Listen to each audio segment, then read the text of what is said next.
Welcome to our channel. இன்றைக்கி வந்து பார்த்திங்கன்னா நிறையா பேர் வந்து ரொம்ப நாளாகவே வந்து எதிர்பார்த்துட்டு இருந்த ஒரு அரசு வேலை தான் வந்திருக்கு.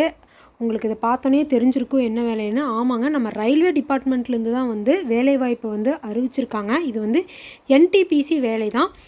ஸோ இங்கே வந்து பார்த்திங்கன்னா தெரியும், government of India, ministry of railway recruitment போர்டுலேருந்து தான் இந்த அஃபிஷியல் நோட்டிஃபிகேஷன் வந்து வெளிவிட்டிருக்காங்க. ஸோ எந்த மாதிரியான ஜாப்ஸ்க்கு வந்து விட்டிருக்காங்க, ஸோ எவ்வளோ வேக்கன்சி வந்து விட்டிருக்காங்க, அதுக்கான சேலரி பேக்கேஜ் வந்து என்ன அப்படிங்கிற ஃபுல் டீட்டெயிலுமே இந்த வீடியோவில் நான் உங்களுக்கு வந்து கிளியராக சொல்கிறேன். ஸோ வாங்க வீடியோக்குள்ளே போகலாம். ஸோ இந்த ரயில்வே டிபார்ட்மெண்ட்லேருந்து வந்திருக்க என்டிபிசி வேலைக்கு வந்து பார்த்திங்கன்னா என்னென்ன போஸ்டெல்லாம் வந்து விட்டுருக்காங்க அப்படின்னா, ஃபஸ்ட்டு வந்து பார்த்திங்கன்னா கமர்ஷியல் டிக்கெட் கிளர்க்கு வந்து விட்டுருக்காங்க. அதுக்கு வந்து பார்த்திங்கன்னா பே லெவல் வந்து 3ன்னு சொல்லி கொடுத்துருக்காங்க. ஸோ அதுனா இனிஷியல் பே வந்து பார்த்திங்கன்னா உங்களுக்கு 21,700 வந்து உங்களுக்கான ஸ்டார்டிங் சேலரி வந்து கொடுக்குறாங்க இந்த போஸ்ட்டுக்கு. இதுக்கு மெடிக்கல் ஸ்டாண்டர்ட் வந்து B2ன்னு சொல்லி கொடுத்துருக்காங்க. ஸோ நெக்ஸ்ட் வந்து பார்த்திங்கன்னா ஏஜ் வந்து பார்த்திங்கன்னா உங்களுக்கு 18 இயர்ஸ் கம்ப்ளீட் ஆகி 30 இயர்ஸ்க்குள்ளே இருக்கிறவங்க தான் வந்து அப்ளை பண்ண முடியும். ஸோ இதுக்கு டோட்டல் வேக்கன்சி வந்து பார்த்திங்கன்னா 2,424 வேக்கன்சிஸ் வந்து விட்டுருக்காங்க. ஸோ ஓவராலாக இருக்கிறதுலே வந்து பார்த்திங்கன்னா இந்த கமர்ஷியல் டிக்கெட் கிளர்க்குக்கு தான் வந்து பார்த்திங்கன்னா 2,424 வேக்கன்சிஸ் வந்து விட்டுருக்காங்க. அடுத்த போஸ்ட் வந்து பார்த்திங்கன்னா அக்கௌண்ட் கிளர்க் டைப்பிஸ்ட்டு. இதுக்கு வந்து பார்த்திங்கன்னா உங்களுக்கு பே லெவல் இன் 7 CPCயில் வந்து 2 கொடுத்துருக்காங்க. ஸோ இனிஷியல் பே வந்து பார்த்திங்கன்னா 19,900 வந்து இதுக்கான ஸ்டார்டிங் சேலரி வந்து கொடுத்துருக்காங்க. ஸோ மெடிக்கல் ஸ்டாண்டர்டுமே பார்த்துக்குங்க. Age limit so same age limit தான். 18 வயசுலேருந்து 30 வயசுக்குள்ள இருக்கிறவங்க வந்து அப்ளை பண்ணலாம். வேக்கன்சின்னு வந்து பார்த்திங்கன்னா 394 வேக்கன்சி வந்து விட்டுருக்காங்க. அடுத்த போஸ்ட் வந்து பார்த்திங்கன்னா ஜூனியர் கிளர்க் டைப்பிஸ்ட்டு. இதுக்கான இனிஷியல் பே வந்து பார்த்திங்கன்னா 19,900. 18லேருந்து 30 வயசுக்குள்ளே இருக்கிறவங்க வந்து அப்ளை பண்ணலாம். ஸோ இதுக்கு வந்து பார்த்திங்கன்னா 163 வேக்கன்சி வந்து விட்டுருக்காங்க. அடுத்தது வந்து பார்த்திங்கன்னா ட்ரெயின் கிளர்க்குக்கு வந்து பார்த்திங்கன்னா ஸோ அதே 19,900 தான் வந்து சேலரி பேக்கேஜ். 18 வயசுலேருந்து 30 வயசுக்குள்ளே இருக்கிறவங்க வந்து அப்ளை பண்ணலாம். அவங்களுக்கு வந்து 77 வேக்கன்சிஸ் வந்து விட்டுருக்காங்க.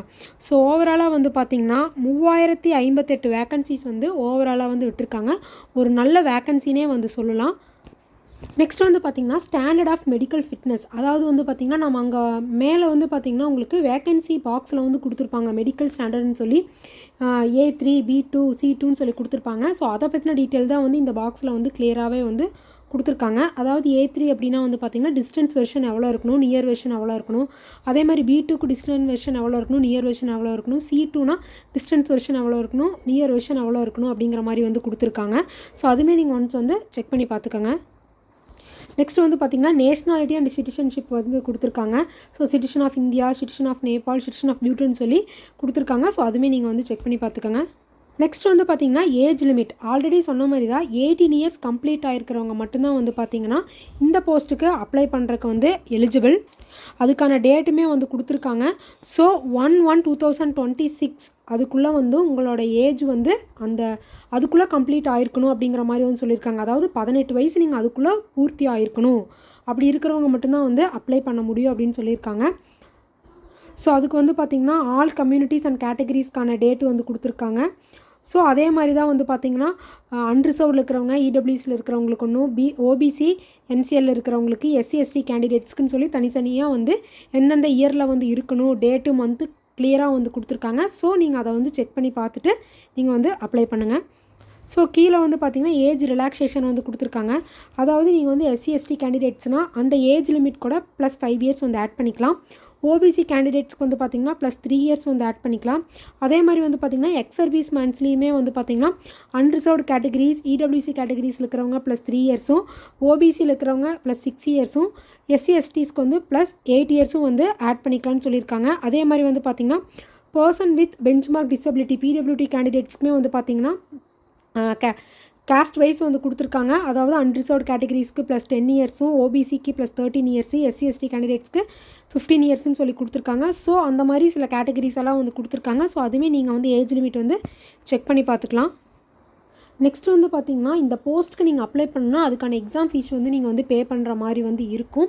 ஸோ அதுக்கான எக்ஸாம் ஃபீஸ் வந்து பார்த்திங்கன்னா ஃபார் ஆல் கேண்டிடேட்ஸ்க்குமே வந்து பார்த்திங்கன்னா 500 ருபீஸ் வந்து நீங்கள் வந்து பே பண்ணுற மாதிரி இருக்கும். அதில் வந்து பார்த்திங்கன்னா 400 ருபீஸ் வந்து உங்களுக்கு வந்து ரீஃபண்ட் பண்ணிடுவாங்க. எப்போ பண்ணுவாங்க அப்படின்னா, நீங்கள் ஃபஸ்ட்டு ஸ்டேஜ் ஆஃப் சிபிடி, அதாவது computer based test first stage நீங்கள் எழுதி முடித்தோன்னே உங்களுக்கான அந்த 400 ருபீஸ் வந்து ரீஃபண்ட் பண்ணிடுவாங்க. ஸோ எதுக்காக இப்படி பண்ணுறாங்கன்னா, நிறைய பேர் வந்து அப்ளை பண்ணிவிட்டு எக்ஸாம்ஸ் வந்து அட்டன் பண்ணுறதில்ல. ஸோ அந்த காரணத்துக்காக தான் இந்த ஃபீஸ் பேமெண்ட்டுமே வந்து வச்சுருக்காங்க. நீங்கள் ஒன்ஸ் நீங்கள் அட்டன் பண்ணிட்டீங்கன்னாவே உங்களுக்கான அந்த 400 ருபீஸ் வந்து ரீஃபண்ட் பண்ணிடுவாங்க. அதில் வந்து பார்த்திங்கன்னா SC, ST, ex service men, பிடபிள்யூடி, ஃபீமேல் கேண்டிடேட்ஸ்க்கு, டிரான்ஸ்ஜெண்டர் கேண்டிடேட்ஸ்க்கு, இவங்களுக்கெல்லாம் வந்து பார்த்திங்கன்னா எக்கனாமிக்கலி பேக்வர்ட் கிளாஸ் இவங்களுக்கெல்லாம் வந்து பார்த்திங்கன்னா 250 ருபீஸ் நீங்கள் பே பண்ணால் போதும். அந்த 250 ருபீஸுமே வந்து உங்களுக்கு நீங்களுமே வந்து கம்ப்யூட்டர் பேஸ்ட் டெஸ்ட் வந்து எழுதி முடித்தோன்னே ஃபஸ்ட்டு ஸ்டேஜ் முடித்தோன்னே உங்களுக்கு வந்து ரீஃபண்ட் ஆயிரும் அப்படிங்கிற மாதிரி வந்து சொல்லியிருக்காங்க. நெக்ஸ்ட்டு வந்து பார்த்திங்கன்னா மோட் ஆஃப் ஃபீஸ் பேமெண்ட். இந்த மோட் ஆஃப் ஃபீஸ் பேமெண்ட் வந்து பார்த்திங்கன்னா நீங்கள் முழுக்க ஆன்லைனில் தான் வந்து ஃபீஸ் வந்து பே பண்ணுற மாதிரி வந்து இருக்கும். இன்டர்நெட் பேங்கிங் மூலியமோ, டெபிட் ஆர் கிரெடிட் கார்ட்ஸ் மூலியமோ, அல்லது வந்து யூபிஐயும் வந்து அக்செப்ட் பண்ணிக்கிறதா வந்து அவங்க வந்து தெளிவாக வந்து சொல்லியிருக்காங்க. ஸோ இது முழுக்க ஆன்லைனில் தான் வந்து நீங்கள் வந்து பே பண்ணணும். ஸோ இது பே பண்ணுறதுக்கான லாஸ்ட் டேட் வந்து பார்த்திங்கன்னா உங்களுக்கு ஸோ நெக்ஸ்ட் வந்து பார்த்திங்கன்னா ரெக்யர்மெண்ட் ப்ராசஸ். ஸோ எப்படி வந்து இந்த 4 போஸ்ட்டுக்கும் எப்படி வந்து ரெக்யர்மெண்ட் பண்ணுவாங்க அப்படின்னா வந்து பார்த்திங்கன்னா, ஃபஸ்ட்டு வந்து உங்களுக்கு வந்து computer based test first stage of test வந்து உங்களுக்கு வந்து நடக்கும். ஒன்ஸ் நீங்கள் அதை கிளியர் பண்ணினதுக்கப்புறம் வந்து பார்த்திங்கன்னா செகண்ட் ஸ்டேஜுக்கு வந்து போவீங்க. So second stage of computer based டெஸ்ட்டும் நீங்கள் வந்து கிளியர் பண்ணினதுக்கப்புறம் வந்து பார்த்திங்கன்னா உங்களுக்கு கம்ப்யூட்டர் பேஸ்லேயே வந்து பார்த்திங்கன்னா டைப்பிங் ஸ்கில் டெஸ்ட் வந்து நடக்கும். ஸோ இவ்வளோ டைம்குள்ளே நீங்கள் இவ்வளோ வேர்ட்ஸ் வந்து டைப் பண்ணியிருக்கணும் அப்படிங்கிற மாதிரி வந்து உங்களுக்கு வந்து வச்சுருப்பாங்க. ஸோ அதுவுமே நீங்கள் வந்து முடித்ததுக்கப்புறம் வந்து பார்த்திங்கன்னா உங்களுக்கு வந்து டாக்குமெண்ட் வெரிஃபிகேஷன், மெடிக்கல் எக்ஸாமினேஷன்ஸ் வந்து நடக்கும். ஸோ அது நடந்ததுக்கப்புறம் வந்து பார்த்திங்கன்னா முழுக்க வந்து பார்த்திங்கன்னா மெரிட் லிஸ்ட் மூலிமா தான் வந்து ஒரு பர்சனை வந்து கேண்டிடேட் வந்து அவங்க வந்து செலக்ட் பண்ணுவாங்க அப்படிங்கிற மாதிரி வந்து சொல்லியிருக்காங்க. ஸோ அந்த டெஸ்ட்டுக்கான டேட்டு, டைமு, வென்யூ இதெல்லாமே வந்து அவங்க வந்து லேட்டராக வந்து உங்களுக்கு வந்து இன்ஃபார்ம் பண்ணுவாங்க. ஸோ நெக்ஸ்ட் வந்து பார்த்திங்கன்னா இந்த first stage of computer based டெஸ்ட்டுக்கு வந்து பார்த்திங்கன்னா எக்ஸாம் டைம் வந்து பார்த்திங்கன்னா உங்களுக்கு 90 மினிட்ஸ் வந்து இந்த டைம் வந்து தருவாங்க. ஸோ அந்த 90 மினிட்ஸ்க்குள்ளே நீங்கள் கம்ப்ளீட் பண்ணுற மாதிரி தான் வந்து இருக்கும். அதில் ஜென்ரல் அவேர்னஸ் வந்து 40 கொஷின்ஸு, மேத்தமெட்டிக்ஸ்க்கு வந்து 30 questions, so general intelligence and reasoning வந்து 30 கொஷின்ஸு, டோட்டலாக 100 கொஷின்ஸ் வந்து இருக்கும் அப்படிங்கிற மாதிரி வந்து சொல்லியிருக்காங்க. அது மட்டும் இல்லாமல் உங்களுக்கு வந்து நெகட்டிவ் மார்க்ஸ் வந்து இருக்குது. ஒவ்வொரு ராங் ஆன்சருக்குமே வந்து 1/3 மார்க்ஸ் வந்து உங்களுக்கு வந்து ரெடியூஸ் ஆகும் அப்படிங்கிறதையுமே அவங்க வந்து தெளிவாக வந்து கொடுத்துருக்காங்க. நெக்ஸ்ட் வந்து பார்த்திங்கன்னா அதுக்கான சிலபஸ்மே வந்து கொடுத்துருக்காங்க. ஸோ மேத்தமெட்டிக்ஸில் என்னென்ன கேட்பாங்க, ஜென்ரல் இன்டெலிஜென்ஸ் அண்ட் ரீசனிங்க்கு, ஜென்ரல் அவேர்னஸ்க்குன்னு சொல்லி தெளிவாக வந்து கொடுத்துருக்காங்க. ஸோ ஒன்ஸ் நீங்கள் அதை வந்து படித்து பார்த்திங்கன்னா உங்களுக்கு வந்து ப்ரிப்பேர் பண்ணுறக்கு வந்து ரொம்பவுமே ஈஸியாக இருக்கும். நெக்ஸ்ட் வந்து பார்த்திங்கன்னா நீங்கள் மினிமம் மார்க் வந்து எவ்வளோ ஸ்கோர் பண்ணணும், நீங்கள் வந்து செகண்ட் ஸ்டேஜுக்கு வந்து எலிஜிபிள் ஆகிறதுக்கு எவ்வளோ மார்க்ஸ் வந்து நீங்கள் ஸ்கோர் பண்ணணும்னா, அன்ரிசர்வ்ட் கேண்டிடேட்ஸ் வந்து 40%, இடபிள்யூஎஸ் கேண்டிடேட்ஸ்க்கு 40%, ஓபிசியில் வந்து பார்த்திங்கன்னா 30%, எஸ்சிக்கு வந்து 30%, எஸ்டிக்கு வந்து 25% வந்து கொடுத்துருக்காங்க. ஸோ ஒன்ஸ் நீங்கள் இதை கிளியர் பண்ணிட்டீங்கன்னா உங்களுக்கு second stage of computer based test வந்து நடக்கும். ஸோ இந்த second stage of computer based டெஸ்ட்டுக்கு வந்து பார்த்திங்கன்னா அதே 90 மினிட்ஸ் தான் வந்து கொடுத்துருக்காங்க. ஜென்ரல் அவேர்னஸ் வந்து 50, மேத்தமெட்டிக்ஸ்க்கு 35, இன்டெலிஜென்ட் அண்ட் ரீசனிங் 35ன்னு சொல்லி டோட்டலாக 120 கொஷின்ஸ் வந்து இருக்கும். ஸோ இதுக்குமே வந்து 1/3 மார்க்ஸ் வந்து பார்த்திங்கன்னா நெகட்டிவ் மார்க்ஸ் வந்து இருக்குது ஒவ்வொரு ராங் ஆன்சருக்குமே. ஸோ இதுக்கான சிலபஸ்மே வந்து கொடுத்துருக்காங்க. Mathematics, general awareness, general intelligence and ரீசனிங்னு சொல்லி. ஸோ ஒன்ஸ் நீங்கள் இதை படித்து பார்த்துக்குங்க. நெக்ஸ்ட் இதை தொடர்ந்து வந்து பார்த்திங்கன்னா computer based typing skill test நடக்கும்னு சொல்லியிருக்காங்க. ஸோ இதில் வந்து பார்த்திங்கன்னா உங்களுக்கு இங்கிலீஷ்லேயே நீங்கள் எழுதலாம் அல்லது வந்து ஹிந்தியில் எழுதலாம். ஸோ உங்களோட சாய்ஸ் தான். இங்கிலீஷ் சூஸ் பண்ணிங்கன்னா இங்கிலீஷில் எழுதணும், ஹிந்தினா ஹிந்தியில் எழுதணும். ஸோ அதில் இங்கிலீஷ் நீங்கள் எடுக்கிறீங்க அப்படின்னா அதில் 30 வேர்ட்ஸ் பர் மினிட்க்கு வந்து நீங்கள் வந்து டைப் பண்ணணும்னு சொல்லியிருக்காங்க. அதே ஹிந்தி அப்படின்னா 25 வேர்ட்ஸ் பர் மினிட் வந்து நீங்கள் வந்து கம்ப்யூட்டர் பண்ணணும். ஆன் பர்சனல் கம்ப்யூட்டர் ஒன்லின்னு சொல்லியிருக்காங்க. வித்தவுட் எடிட்டிங் டூல்ஸ், அதாவது எந்த விதமான எடிட்டிங் டூல்ஸ் எதுவுமே இல்லாமல் நீங்கள் வந்து டைப் பண்ணணும் அப்படிங்கிற மாதிரி வந்து கொடுத்துருக்காங்க. ஸோ நெக்ஸ்ட் வந்து பார்த்திங்கன்னா எந்தெந்த போஸ்ட்டுக்கு இந்த டைப்பிங் டெஸ்ட்டு வந்து இருக்கும் அப்படிங்கிறதையுமே வந்து பார்த்துக்கங்க. ஃபஸ்ட்டு போஸ்ட் வந்து பார்த்திங்கன்னா கமர்ஷியல் கம் டிக்கெட் கிளர்க்குக்கு வந்து கிடையாது. உங்களுக்கு ஃபஸ்ட் ஸ்டேஜ் ஆஃப் சிபிடியும் செகண்ட் ஸ்டேஜ் ஆஃப் சிபிடியும் தான் வந்து நடக்கும். டைப்பிங் ஸ்கில் டெஸ்ட் வந்து கிடையாது. அதே வந்து பார்த்திங்கன்னா அக்கௌண்ட் கிளர்க் கம் டைப்பிஸ்ட்டுக்கு வந்து பார்த்திங்கன்னா ஃபஸ்ட் ஸ்டேஜ் செகண்ட் ஸ்டேஜ் முடிஞ்சு உங்களுக்கு வந்து computer based typing skill test வந்து நடக்கும். அதே மாதிரி ஜூனியர் கிளர்க் கம் டைப்பிஸ்ட்டுக்குமே வந்து பார்த்திங்கன்னா ஃபஸ்ட் ஸ்டேஜ் செகண்ட் ஸ்டேஜ் முடிஞ்சு உங்களுக்கு வந்து computer based typing skill test வந்து நடக்கும். அதே மாதிரி ட்ரெயின் கிளர்க்குக்கு வந்து கிடையாது. நீங்கள் வந்து ஃபஸ்ட் ஸ்டேஜ் ஆஃப் சிபிடியூ செகண்ட் ஸ்டேஜ் ஆஃப் சிபிடியூ முடித்தா மட்டும் போதும். நீங்கள் ட்ரெயின் கிளர்க்குக்கு வந்து நீங்கள் வந்து டைப்பிங் ஸ்கில் டெஸ்ட் வந்து அட்டன் பண்ண தேவையில்லை. நெக்ஸ்ட் வந்து பார்த்திங்கன்னா ஹவு டு அப்ளை. ஸோ எப்படி அப்ளை பண்ணுறதுன்னு சொல்லி ஸ்டெப் பை ஸ்டெப்பாக கொடுத்துருக்காங்க. நீங்கள் எப்படி வந்து அக்கௌண்ட் வந்து க்ரியேட் பண்ணணும் அப்படிங்கிறதுலேருந்து நீங்கள் வந்து என்னென்ன அப்ளிகேஷன்ஸ் எல்லாம் வந்து நீங்கள் வந்து சப்மிட் பண்ணணும், ஸோ உங்களோட ஃபோட்டோ சைஸ் வந்து எவ்வளோ இருக்கணும் அப்படிங்கிறது எல்லாமே வந்து தெளிவாகவே வந்து கொடுத்துருக்காங்க. ஸோ இந்த நோட்டிஃபிகேஷனுக்கான லிங்க்கையும் வந்து நான் உங்களுக்கு வந்து டிஸ்கிரிப்ஷனில் கொடுக்குறேன். ஸோ கண்டிப்பாக நீங்கள் உள்ளே போய் ஒன்ஸ் இதை வந்து செக் பண்ணி பார்த்துட்டு ஸோ நீங்கள் வந்து அப்ளை பண்ணிங்கன்னா உங்களுக்கு வந்து ரொம்ப ரொம்ப யூஸ்ஃபுல்லாக இருக்கும். ஸோ நெக்ஸ்ட் வந்து பார்த்திங்கன்னா இன்னொரு முக்கியமான விஷயம் வந்து பார்த்திங்கன்னா, ஸோ இந்த 4 போஸ்ட்டும் வந்து சொல்லிட்டாங்க. இந்த 4 போஸ்ட்டுக்கு அப்ளை பண்ணுறதுக்கான உங்களுக்கான குவாலிஃபிகேஷன் வந்து எவ்வளோ இருக்கணும் அப்படின்னா, ஃபஸ்ட்டு வந்து கமர்ஷியல் கம் டிக்கெட் கிளர்க்குக்கு வந்து பார்த்திங்கன்னா உங்களுக்கு இங்கே தெளிவாக கொடுத்துருக்காங்க. இந்த பாக்ஸில் 21,700 வந்து உங்களுக்கு வந்து சேலரின்னு சொல்லியிருக்காங்க. ஸோ அதிலே வந்து பார்த்திங்கன்னா உங்களுக்கு மினிமம் எஜுகேஷனல் குவாலிஃபிகேஷன் வந்து பார்த்திங்கன்னா நீங்கள் வந்து +2 வந்து கம்ப்ளீட் பண்ணியிருக்கணும் அப்படின்னு சொல்லியிருக்காங்க. அது மட்டும் இல்லை, அதில் வந்து நீங்கள் 50% ஆஃப் மார்க்ஸ் வந்து எடுத்திருக்கணும். ஓவராலாக நீங்கள் 50% ஆஃப் மார்க்ஸ் வந்து எடுத்திருக்கணும் அப்படிங்கிறதையும் அவங்க வந்து தெளிவாக வந்து கொடுத்துருக்காங்க. அதே மாதிரி வந்து பார்த்திங்கன்னா அக்கௌண்ட் கிளர்க் கம் டைப்பிஸ்ட்டுக்கு வந்து பார்த்திங்கன்னா 19,900 வந்து சேலரி. அதுக்குமே நீங்கள் வந்து +2 கம்ப்ளீட் பண்ணியிருக்கணும். 50% ஆஃப் மார்க்ஸ் வந்து எடுத்திருக்கணும் ஓவராலாக. அதே மாதிரி பார்த்திங்கன்னா ஜூனியர் கிளர்க் கம் டைப்பிஸ்ட்டுக்கு வந்து பார்த்திங்கன்னா சேம் நீங்கள் வந்து 12th கம்ப்ளீட் பண்ணியிருக்கணும். 50% ஆஃப் மார்க்ஸ் வந்து எடுத்திருக்கணும். ஸோ அதே மாதிரி வந்து பார்த்திங்கன்னா ட்ரெயின் கிளர்க்குமே வந்து 19,900 வந்து ஸ்டார்டிங் சேலரி. இதுக்குமே 12th கம்ப்ளீட் பண்ணி 50% ஆஃப் மார்க்ஸ் எடுத்திருந்தீங்கனாவே நீங்கள் இந்த 4 போஸ்ட்டுக்குமே அப்ளை பண்ணுறக்கு வந்து எலிஜிபிள்.